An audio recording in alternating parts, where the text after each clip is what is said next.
Section 3.2, measures of dispersion. So blank is the degree to which the data are spread out. We're talking about dispersion, and guess what? It is dispersion. So examples 1 and 2, example 1 has 2 sets of data, and each with the same mean IQ, yet very different sets of data. So both universities have the same mean IQ, all right? But the histogram suggests that the IQs from University A are more spread out. So here's University A, right? More spread out. Over here, they're more grouped together, right? So that's what it means. They have the same mean, but their dispersion is different, and that's what that's talking about there. Okay? So the blank of a variable is the difference between the largest and the smallest data values. So we call that the range. The range, which is capital R. The range, capital R, is the largest minus the smallest. So guess what? That also goes here. Range, capital R. There it is. So we want to compute the range in Table 8. And guess what Table 8 is? It is our table, again, of test scores. So it's really blurry on here. You'll have to use the printout that you get. 94 is the largest. And then 62 is the smallest. So then guess what capital R is? It's 94 minus 62, which is 32. So capital R equals 32 here. So the range is literally the biggest minus the smallest. Exactly what you would sort of, if somebody just said, hey, you go figure out the range of that data. I mean, you didn't know anything about stats and nobody ever told you anything, that might be what you would do because it just logically makes sense, right? The biggest one minus the smallest one. It ranges from 62 to 94. That's a 32 point gap, right? So from the smallest to the largest. The blank is based on the deviation about the mean. So this is something you probably heard of it, the standard deviation. Standard deviation, that's 2 words. I have trouble writing here, fitting it in. The standard deviation. So the farther an observation is from the mean, the larger its deviation. For a sample, the deviation about the ith observation, remember those subscripts? So like the first one was x sub 1, the second one was x sub 2. So the first one is the first, that's the ith. The second one is the second, that's the ith. So the seventh one would be 7, would be the ith. It's the seventh one. So here, the observation is x minus x bar, right? And then for a population, it's x minus mu, right? So the sum of all the deviations is going to be the sum of x sub I, right? So this would be like x sub 7 or 1 or whatever for the x minus x bar and the x minus mu. So it's the sum of all those deviations must be 0. So by the way you find the mean, if you add up all the deviations, which is just the value minus the mean, the value minus the mean, the value minus the mean, you add all those up, it's got to be 0. So then that doesn't help you with how spread out it is, okay? So what are we going to do? Oh my goodness, look at this. The population standard deviation is sigma. This is sigma. That's the Greek letter sigma. That's what this is, sigma. And notice we're taking the deviation and we're squaring it. And then we're adding it to another square and then adding it squared. We're squaring this thing over and over and over and adding them together. So it's the sum of the deviations squared over capital N. And then it's under a square root. Which remember, if you add them all up and then take the square root, that doesn't quite undo the squared, but it still gives us a measure of dispersion here. So if you have, so this is a formula up here, 1. Then we have another formula here, right? And it tells us here that formula 1 is referred to as a conceptual formula because it allows us to see how it's done. Formula 2 is what we call a computational formula because if you'll notice, formula 1 requires all of this. Formula 2 just requires this. So less setup work to use formula 2. So table 9 and equation 1 go together, and table 10 and equation 2 go together. So why don't we go through and calculate the standard deviation using table 9 and equation 1. So we're going to use this equation here, which we had to find all these columns, and the sum of the squared deviations is right here. So for number one, sigma equals the square root of the sum of x sub I minus mu squared over capital N. And the square roots over all that. So that's going to equal the square root of, that was 964, that's this number right here, over capital N. How many are there? There's 10. So that's going to equal the square root of 96.4, which is 9.8 points. So the standard deviation here is 9.8 points. That's the dispersion in terms of standard deviation. We know the range was 32. Now the standard deviation here is 9.8. Now use table 10 to calculate the standard deviation. Using this table here, we should get, if you notice here, all we're doing here is taking this number and squaring it, this number and squaring it, this number and squaring it. Over here, we're having to write the mean down, we're having to subtract them and get a value, then we're taking that value and squaring it, and then we're adding all those up. So here, we're just squaring a number and then adding all those up. So again, computational, this one's a little faster to find because you don't have to do as much prep work. So for table 10, it says sigma equals, the square root, I don't have much room here, square root of the sum of all the xi squared minus the sum of xi squared over little big N over big N. So it's got a fraction inside a fraction, and it's got some squared stuff. So here's what we're going to do. This is going to be the square root of the sum of the xi squareds. That's this one, 63,374. Minus this thing squared, which is 790 squared over 10, all over 10. Because that's our capital N. So when we do that, when we start plugging this in, we get the square root of all over 10. We get the 63,374 minus something over 10. When we square 790, we get 62. What do we get? 62410. 624,100 actually. But then when you divide that by 10, right, we're just taking one of those zeros off. So this is really the square root of 63,374 minus 62,410 over 10, which then happens to be 964 over 10, which is the square root of 96.4, which is 9.8, which is the exact same thing. All right. So 9.8 points again. It's the same thing. Whichever way we did it, right? This computational formula required some more computation, but it required less setup work. So if you were actually having to find all of these values in the table, that would take much longer than just going through what we just did. All right, so that's why it's the computational formula. So here you have the sample standard deviation and x1 minus x bar squared, and notice it's divided by n minus 1 and not n. It's divided by n minus 1 and not n. And over here it talks about degrees of freedom. We call n minus 1 the degrees of freedom because the first n minus 1 observations have the freedom to be whatever they wish. But the nth one has no freedom. It must be whatever value forces the sum of the deviations to be 0. So you with me? Up until the very last one, it can be anything, and then the last one has got to be such that the sum of the deviations goes to 0. So there's no freedom on that last one. There's freedom on all the other ones. That's why there's n minus 1. So then we need to heed this caution, and when we use the sample, divide by n minus 1. Right? We don't have to understand exactly why that all happens right this minute.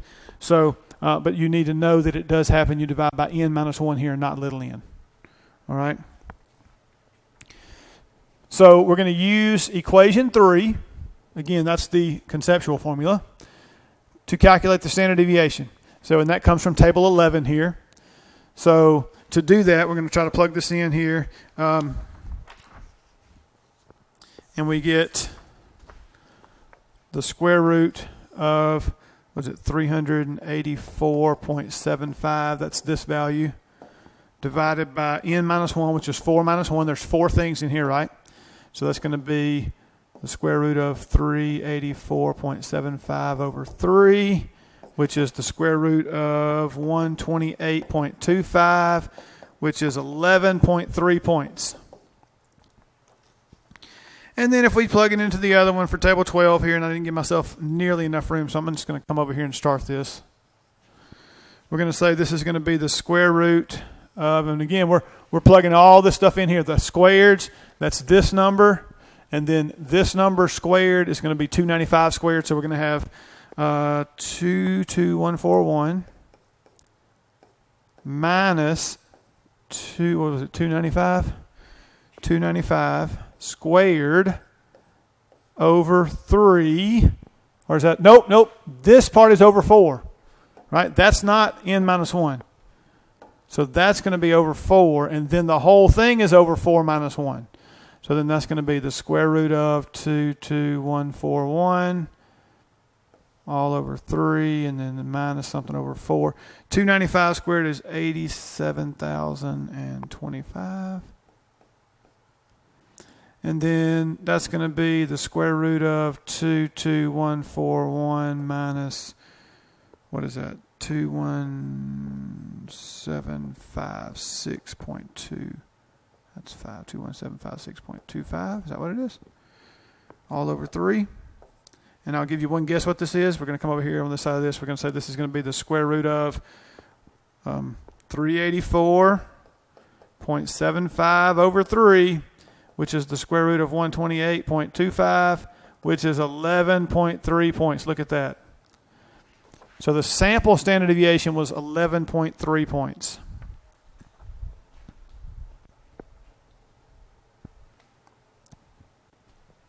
So we just did the same thing. We did the conceptual versus the computational. Again, the computational has a little more work in it on the back end, but setting it up, you're just squaring numbers here to get across here versus trying to do all of this. You got to write this down, then you got to subtract them, then you got to square the subtractions. So you got a lot of setup work there in the table that you don't have in the computational formula. So here, when comparing two populations, okay, the blank the standard deviation, the blank dispersion. So if the standard deviation is larger, then guess what? You have more dispersion, provided that the variable of interest from the two populations has the same unit of measure. All right.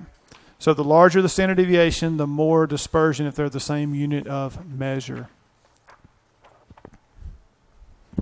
Ooh. So the blank of a variable is the square of the standard deviation. The population variance is blank and the sample variance is blank. So here, this is variance, right? Gave it away with the rest of the wording there. And this is sigma squared and S squared. And I didn't say it earlier. The sample standard deviation is little s, and I cap the ends of it because when I write 5 and then I write s, they look a lot alike, so I cap the ends of my s. All right, so I would encourage you to do something similar, especially if you write as poorly as I do. So the variance and then sigma squared, right, it's just the square of the standard deviation. So if the standard deviation is sigma, then the variance is sigma squared. If the standard deviation of a sample is little s, and I didn't say that when we did it, it's little s, then we square and get little s squared. So the unit of measure in variance are squared values, okay? So if it's measured in dollars, then it's measured in dollars squared, so that makes interpreting the variance not real easy. So it's important in conducting certain types of statistical inference. So and that'll be discussed later in the text, and we may or may not get to that in this course. So whenever a statistic consistently underestimates or overestimates a parameter, if it consistently overstates or understates something, we say that is biased. It is biased. And then we have this thing called the empirical rule.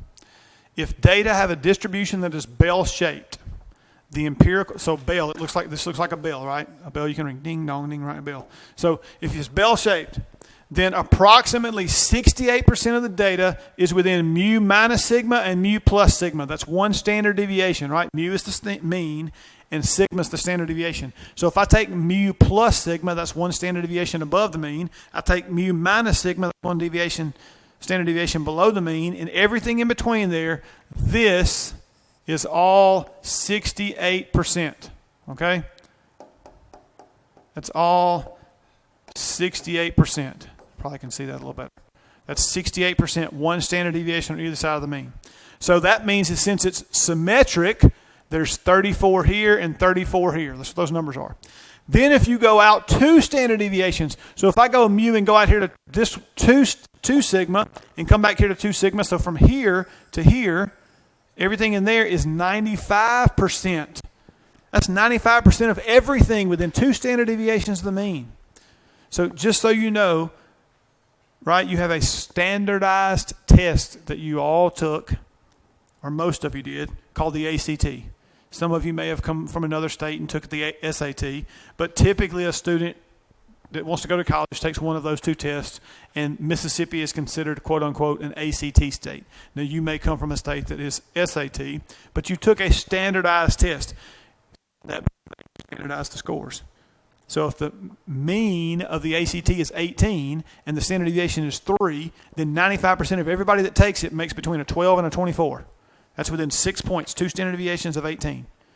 95% of everybody. So if you made below a 12 or above a 24, you're in the 5%. If you made below 12, you're in the bottom 2.5%. If you made above a 24, you're in the top 2.5%.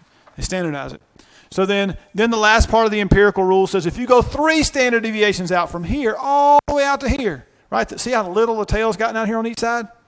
Then that is 99.7%. I mean, if you made higher, so that's 27 now. If you made higher than a 27 on the ACT, you were in the top 0.15%. If you made lower than a 9, you're in the bottom 0.15%, right, on the ACT, or one of the sub scores. So that's what that is, the empirical rule. It's sometimes referred to as the 68, 95, 99.7 rule, right? 1 standard deviation, 2 standard deviations, 3 standard deviations. And we'll do some more with this later on. All right, we'll definitely spend a lot of time on the empirical rule and the number of standard deviations away from the mean and what that means and what percentage or what proportion of all the things are within there when it's bell-shaped. And there's lots of nice, high-powered statistical tools we use, and we learned that, hey, if our sample gets big enough, okay, maybe 2,000, 3,000, whatever the number happens to be, if my sample gets big enough, no matter how big my population is, it's going to be bell-shaped and be normal with many things. Some things, though, like salaries or house prices that can't be negative, right? They're capped at 0, and then most people or most houses are worth a certain amount, and then you have very few really high ones, or most people have some really high-paid, doctors, lawyers, or athletes, or whoever, right? So those might be skewed. So here, specifically, X bar is 100, and the standard deviation is 16.1. So 100 and then 116.1, and then you add 16.1, 132.2. Add 16.1, 148.3. You subtract 16.1, 83.9. Subtract 16.1, 67.8. Subtract 16.1. So you keep adding the standard deviation when you go up, and you keep subtracting it when you go down. So then here, what percentage of the people fall between 83.9 and 116.1? That's these two right here. That's 68%. All right, that's 68%. What if we said how many of the people fall between 100 and 132.2? Well, look, all the way out here is 95, right? Well, this is 1/2 of 95, which is 47.5%. That's what that is, right? That's what that is. So we'll do some more with that. So then there was this Russian mathematician, Pafnuty Chebyshev, okay? And we have Chebyshev's inequality, and he says for any data set, whether it is symmetric or not, then you have 1 minus 1 over k squared times 100% of the observations lie within k standard deviations of the mean. So, for example, down here, for example, at least 75% of all observations lie within k equals 2.